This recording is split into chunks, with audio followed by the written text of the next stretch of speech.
Welcome to the Anxiety at Work podcast. I'm Chester Elton, and this is my co-author and dear friend, Adrian Gostick. We hope that the time you're going to spend with us will help remove the stigma of anxiety and mental health in the workplace and your personal life. And we invite experts from the world of work and life to give us ideas and, most importantly, tools to deal with anxiety in our world.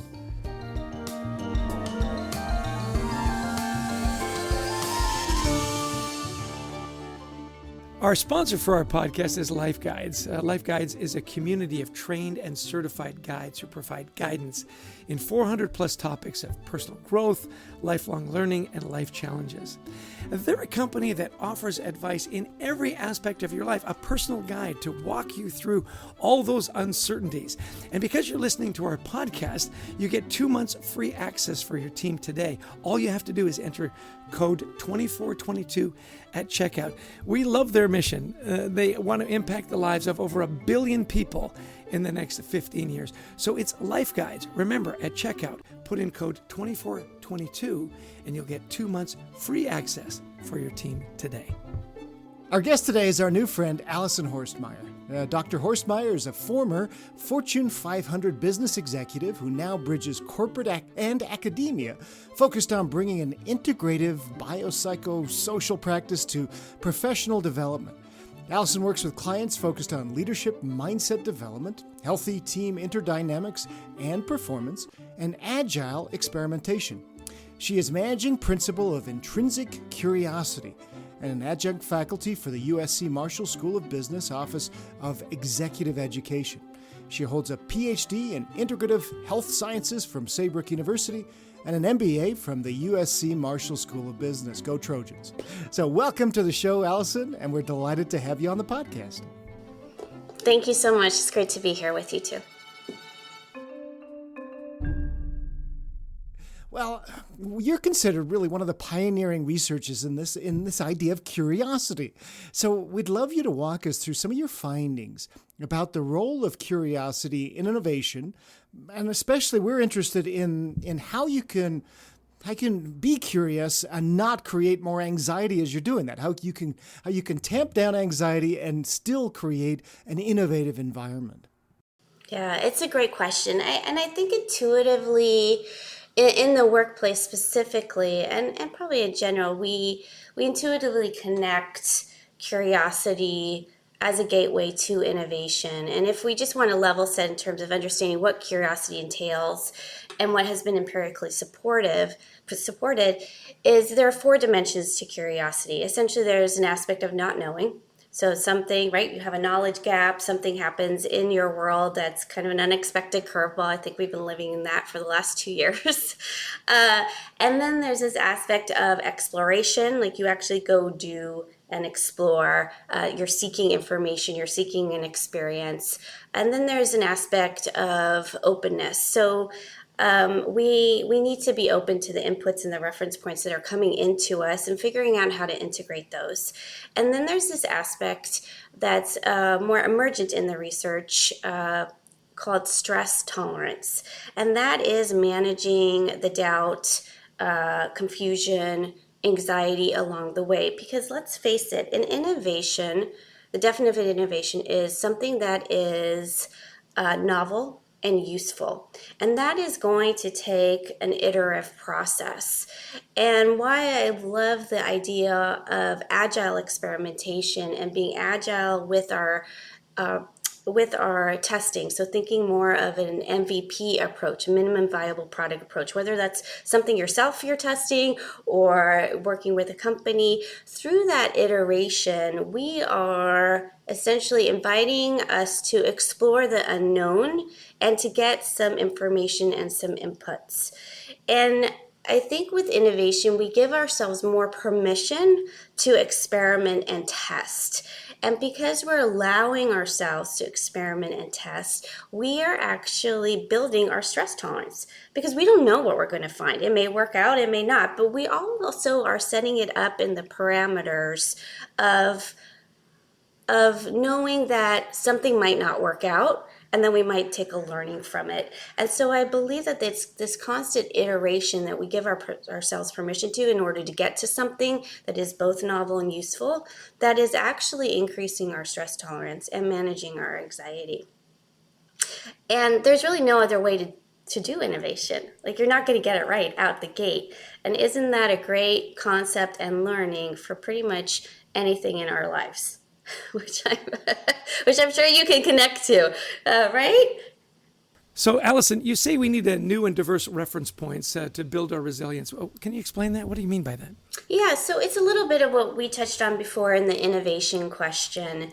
If you think about the fact, and you know, I hate to be cliche, but there's so much value in it. There is no growth in comfort, right? Unfortunately, we just can't keep doing the same things over and over again and expect to get a different outcome. It's just not possible. And in innovation, we are experimenting and testing and almost giving ourselves permission to iterate. And so I would love for us to give ourselves that permission pretty much for anything that we are wanting to try in our lives. I think there's this concept that whenever we have to do something that's a bit different, we have to get it right out the gate, or even defining whatever get it right means and looks like can totally be a narrative that we have self-created. And so what I see in my research and what I see when I'm working with my executives is that we have to view our evolution as a practice. And inherently in the practice is experimentation. And there's a methodical way to do the practice. I'm not asking you to quit your job today, move to a completely different country and try something new, right? We're asking you to stretch in ways that are manageable for you, because when we do it in manageable ways, we have a higher likelihood of entering our flow states. And flow states, as we know, are when we are in deep immersive states that really nurture us and feed us in a way that other states don't. And what the invitation is the only way we're going to get new data and reference points is if we try things out. And just the fact of trying those out, and sometimes they're going to work and sometimes they are not, just even having that experience and going through that experience, that's a reference point. You just had another reference point, and you got an outcome, which is another reference point. And if you keep doing that in incremental steps, which is often what we do in executive coaching, right? We have a behavior we want to change. We ask the executive to go try something out in their role or with their team, or maybe we're coaching someone who's having a situation with their partner. You know, is there a different approach you can to engage with that partner? And you try it out and you have a different experience. And so what fundamentally we have to recognize is that there is really no other way to get new reference points. And we want those because then we get to build new neural connections. And we know we can build new neural connections in our brains till the day we die. That is a complete myth that we can't teach an old dog new tricks. It's a total myth. I hope we bust that myth forever. So there you go. Yeah. Yeah, no, I'm glad to hear that, because I'm considering myself a fairly old dog at this point. So that's good to know. Hey, you said something that really piqued my interest when you first started to talk about these reference points, and that is, so often people want to get it right out of the box. Mm-hmm. And so, you know, and when we wrote our book, Anxiety at Work, we dealt a lot with perfectionism. Yes. How that caused a lot of anxiety, particularly in like millennials and Gen Z. Are you seeing that be more of a generational thing about, I'm going to try something new, but if I'm not good at it right away, I'm going to give up on it? Any insights there? Yeah, you know, the perfection thing is so limiting, right? It creates such a rigid way of living. And when we get rigid, that, as you guys know from your research and your book, when we're rigid, our anxiety goes up because something is not meeting an expectation we had set. And it has to be a certain way. It has to be this way or that way. And that's also when our cognitive biases kick in. So I definitely see the tyranny of the or in those generations, right? It has to be this or that. It can only be this way or that way, and that's it. And that's when your anxiety peaks. So my invitation is always, can you replace the or with an and see what happens, see what possibilities come forward. And I also see it too for women in highly male-dominated industries, right? There's a whole different level of what we should, in what ways we should be really acting, and did we step too far? Do we have to work harder than everybody else? And there's a lot of work in, I didn't get that meeting perfect. I didn't get that presentation perfect. If our male counterparts did not get it perfect, it's fine. So let's all adopt the same rules of engagement. And I think what your question is fundamentally asking, Chester, is, what kind of psychological safety can we be creating for these folks?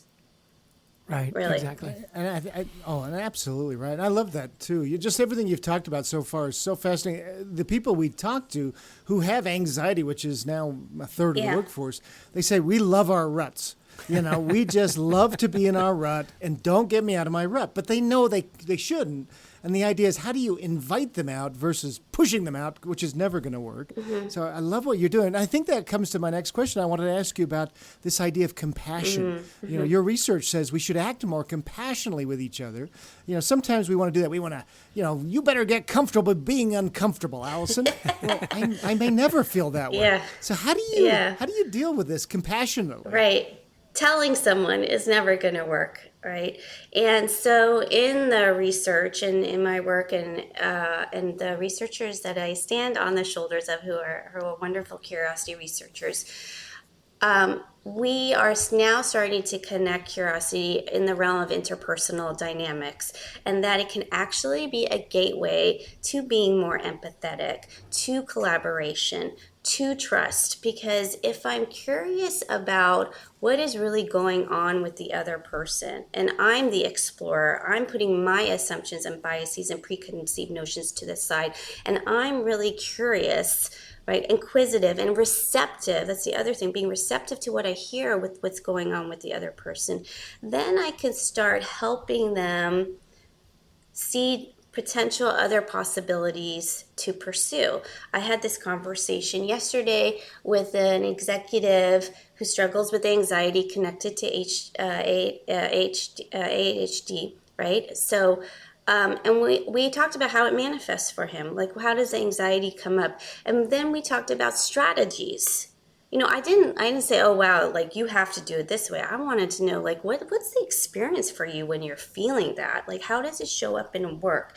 And what are some strategies we can think about that you could put in place?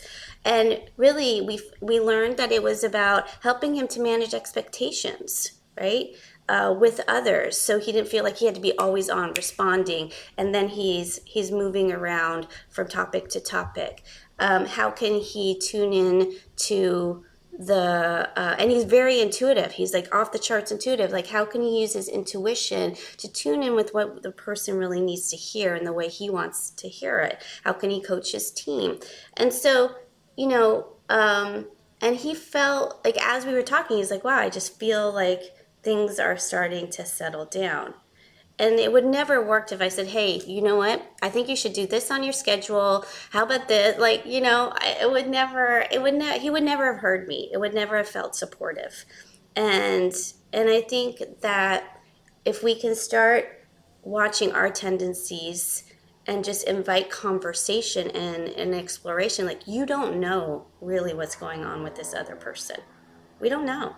We don't know what your narrative is. You don't know what my narrative is. And let's use curiosity as the pause to find out. What's really interesting about what you say, that is, being in a state of curiosity makes you more empathetic, doesn't it? It makes you more, because you're saying, hey, there's something a little off here, or there's something I don't know here, so let's dig a little deeper. And it seems to me that when you're in a state of curiosity, you're in a more empathetic state. Did I get that right? Yeah. Because just think about if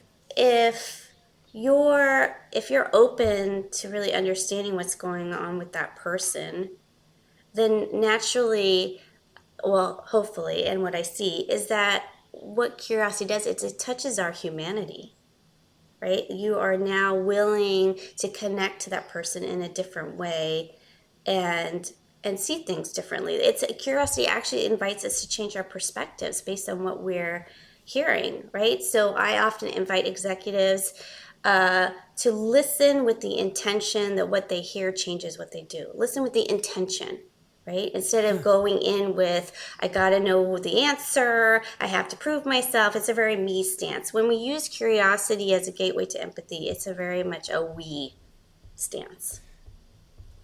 That's really interesting. So where can we find more about your work? Where would you send people to get more of Dr. Alison?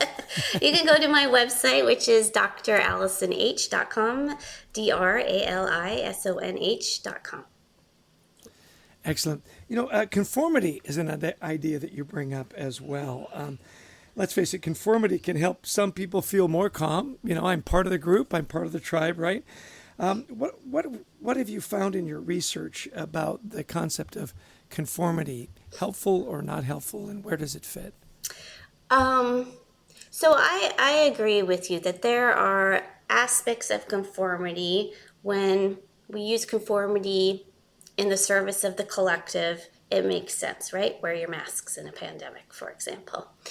The conformity that we see, though, I think it creates more polarization and more anxiety.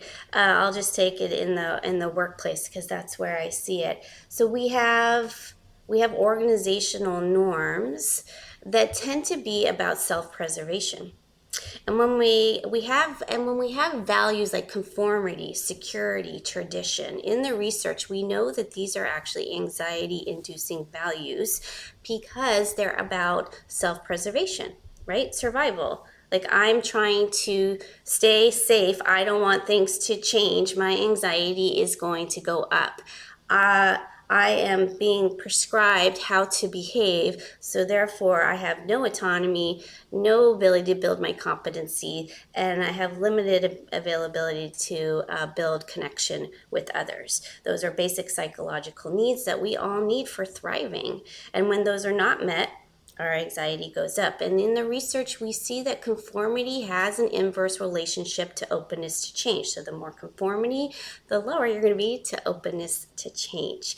And in that way, we also know in the research that more conformity can lead to lower well-being for the reasons I just explained. So imagine, Adrian, you were trying to do something, you were trying to really express your talents, gifts, and abilities, and the environment around you was like, no, do it this way.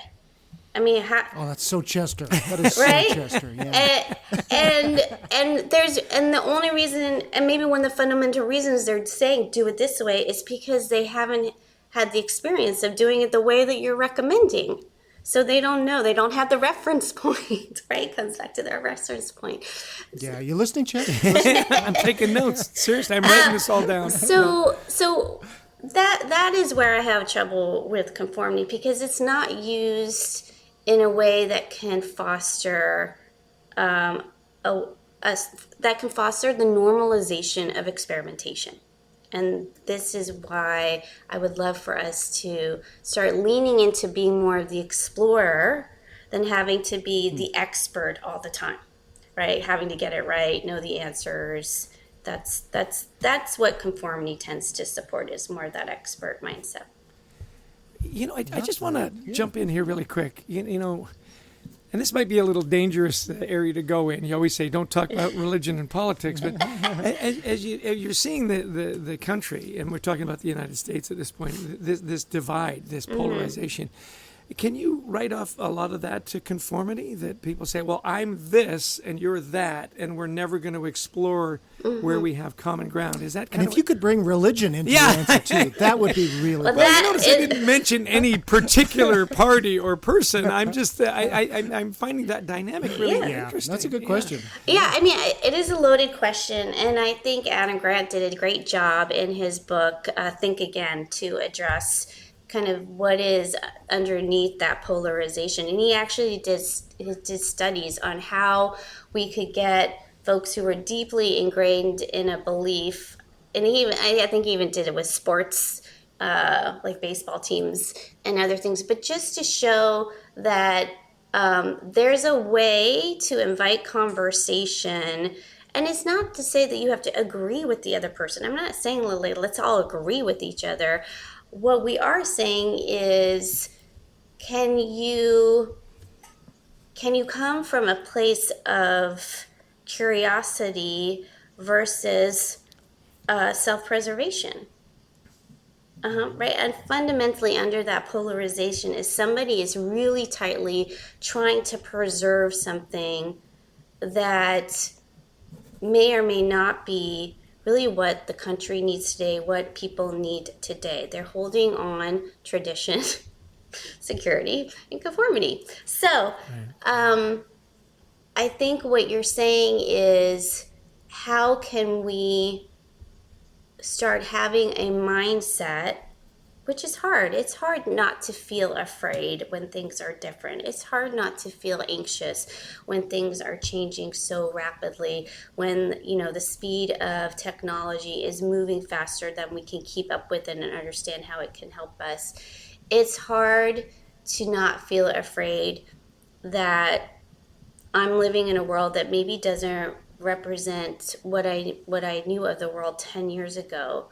But what a great opportunity to live differently and to see what today and going forward can offer us. So I don't have the answer on how to bridge that. I think that there are people who are doing remarkable work that, they go and they talk to people who are very conservative and try to really understand that. I think it's just coming to an understanding, and then we have to come and align agendas. I think this is where we always get stuck. We can't align because we're so convinced that it has to be our way. And I love that idea of approaching from curiosity, which is your expertise. I love that idea of we're explorers. Look, we're not experts, even on the simple things in life. So where's curiosity going to take you next in the research? Where do you think the future will take you and your research? What Adrienne is saying is we're curious as to what's next. I love the question. And there, I do get, emergent in the research is a connection between our core values and curiosity. I would love to explore that further because it goes back to your conformity question. If we have certain values, values inform our behaviors more than knowledge and data. So if we can understand the connection between values and curiosity, then maybe we can understand better that it's not if we're curious, it's how and how we're curious. Let's see the different ways we can leverage that. And it might give us a deeper understanding about why people behave in certain ways in terms of when they leverage their curiosity or not. The other way is really how can we use curiosity to transcend our self-narratives? I love doing that kind of work. I had to really work hard on being curious this week myself to transcend some narratives, let me tell you. So even the researchers have to practice what they preach. And I think that's always the great thing about research. You're like, wow, I don't know if I was really that curious. Maybe I should try being more, right? So it's transformational in that aspect. But, can we use our curiosity to really help us transcend our narratives, and what are the interventions that could be created to do that build on what we have today. That'll be a fascinating read. We look forward to it. We're talking to Dr. Alison Horstmeyer. So many wonderful nuggets here. So here's the personal question. You said, hey, I need to use this to overcome my own personal narratives. We're always curious about your practices to keep yourself in that curiosity mode, keep yourself psychologically safe, emotionally safe. What are some of your practices? Do you have some rituals or things that you, mantras, meditation? The time is yours. Enlighten us. I do. I would say yes, yes, and yes. I really try to create the space to set the intention in the morning. So much of curiosity or just how you want to show up is connection to both intention and attention. And I think when we set an intention of how we want to show up that day or that week, that helps us to direct our attention to support that. I'm a big yogi. I'm a certified yoga teacher, so I have to move. Movement has always been a part of my life. I grew up as a classically trained ballet dancer, and so yoga is... You too? Oh, I'd love to see your point shoes.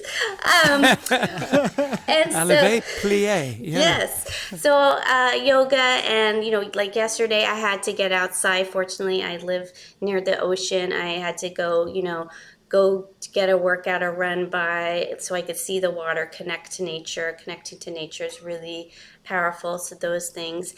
And sometimes you just need to take a break. I mean, I had this conversation with an executive yesterday. Like, I think in all of this, especially the last 2 years, is like recognizing the power of the pause.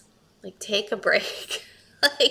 Take a break, reset, go connect with a loved one, go connect with a friend. I do, my boyfriend and I are trying to we're both working crazy hours, but we're really trying to make time for each other to foster that connection. All the research supports how important social connections are for every stage of life. So, and that is also integrated into my modalities, and I think those are really the core ones for me. Just one quick follow-up question. I was talking to someone literally just yesterday in the city, in New York City. She was talking about privilege, and you said, hey, I live close to the ocean. I can go for a walk. I can go for a run. I can connect. And I grew up in Vancouver, and just the sound of the ocean and the waves is.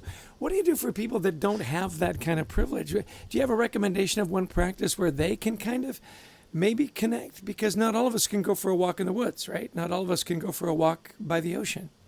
I think it's going to be different for each person. So is journaling therapeutic? Is drawing and creating something therapeutic? Is just connecting with family and friends? Does that give an opportunity for having a shared space with like-minded individuals that can support you? I think that you're absolutely right. I mean, I was having a conversation with my boyfriend about the inequity of green spaces in those areas, and is there an opportunity for us to really start figuring out ways how to start introducing more of those green spaces in the areas? And yes, I am privileged, and I would love to see more equity about that. Especially when it comes to nature, like bringing in the green, because of all the research that says just being able to look at the green can help us calm down. So I absolutely know what you're saying. Love that, Alison. And thank you, so much for all your insights today. This has just been such a rich conversation. I've taken pages of notes. So if you had to give our listeners just one or two takeaways today, what would that be? Throw away the idea of perfect, please. Right? Perfect is so limiting. It will never serve you. And just take what is one thing you've been wanting to try that may not be like a huge, it doesn't have to be a huge step, but just go try it and see what happens. Love it. Love it. Hey, thank you so much for being our guest today. This has been a delight to talk with you. As Adrienne says, I've got notes all over the place, scribblings, and we look forward to your next research and about curiosity. What a wonderful way to start your weekend with the Anxiety at Work podcast and Dr. Alison Horstmeyer. So thanks for being a guest. Thank you so much. Great to be here with you. Okay, Chess, hey, a great conversation with Dr. Alison Horstmeyer, one of the really foremost thinkers on curiosity. Love what she had to say. What were some of your takeaways? Well, I'm with you. You know, I'd never thought of curiosity as a way to like tamp down anxiety, build better relationships, experiment more with your life. I loved when she said, you got to throw away perfectionism, that so often we want to try something new. And if we're not good at it right away, we won't do it. I see this in my grandkids, right? Hey, let's go play basketball. I wasn't really good right away. But keep at it, keep experimenting. Well, they're 2 feet tall. I mean, that's a lot. It's a really tall basket. Yeah, I know. Because what I love that she's saying is that as we experiment and as we test, we build our stress tolerance.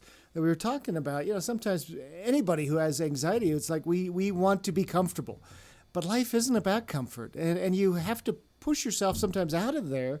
Not dramatically, but just a little bit to build that stress tolerance, right? Yeah, she said there's no growth in comfort. Yeah. So succinct and so, so wonderful. I remember, my ski instructor when I was a kid, he said, if you're not falling, you're not skiing. And there's no growth in comfort. Give yourself permission to try something new. Understanding that you're probably not going to be good at it right away, that there's going to be experimentation. And she spent a lot of time on that. Experiment with different things. Give yourself permission to try. It was very poignant for me. Another thing I like, too, is that, for leaders, okay, I'm trying to lead a team where people are anxious, or maybe I've got somebody in my family who's maybe struggling with some mental health issues.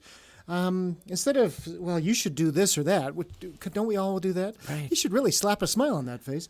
She says, what about talking and being more curious? Well, what's the experience like when you feel that way? How does it affect your performance? Being more curious can really help us understand and create better connections with those who we care about who are going through some anxiety. Yeah, invite that conversation rather than dictate something. Say, well, what would work for you? When you talked about, being in that rut, I'm safe in the rut and so on, she said, that's really, you've got to invite the explorer into your life, explore something new. The other thing she talked about that I thought was really interesting, and you and I have talked about this almost ad nauseum, is the idea that women and millennials, are held to a different standard or hold themselves to a different standard. And that we've just got to kind of take a deep breath and say, look, sometimes good is good enough. Don't beat yourself up that everything wasn't perfect. Now, my last point is the or. It's got to be this or that, when you decide to do something. Instead, replace the or with and. It can be this and that. Again, inviting that explorer and curiosity into the formula. I love that. Yeah, and so my last thought too was this idea of, the explorer versus the expert. And I started thinking of all the things we're all angry about nowadays, whether it's vaccines or masks or this, that, or the other, or people's behavior. And she just said, look, we have to realize that people are afraid when they're putting their feet down, when they're so angry. It's really coming from fear. And I think that's a great aha for all of us. Is that person who is so anti or so this, that, or the other, they've got some fear. And be patient, be curious, understand where they're coming from. It's hard sometimes, but things are changing, and a lot of people are having a hard time adapting. And I think that was just really powerful for me. Yeah. And then lastly, just give yourself permission to try one thing. Just one thing. So I'm going to tell you what my one thing is, Adrian. I've been thinking about this for a long time. Adrian, you and I both grew up in Canada, and it occurred to me that my French is horrible. Like horrible. Horrible, as we would say in New Jersey.